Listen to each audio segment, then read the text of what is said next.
Sasa inafaa tusemeje tukitaka kumsifu Mwenyezi Mungu pale ambapo tutakapokuwa taka kuwa karibu na yeye.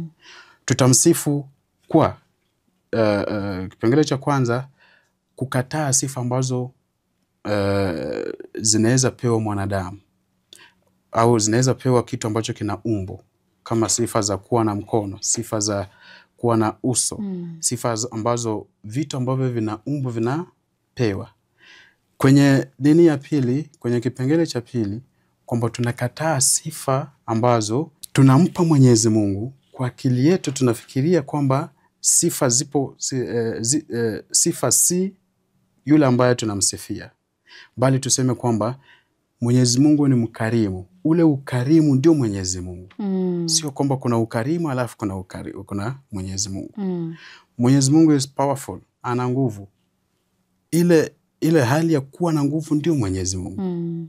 Kwa mfano ana uwezo. Kwa Kiarabu anasema qadir.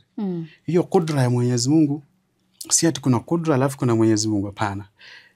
Hiyo kudra ndio Mwenyezi Mungu.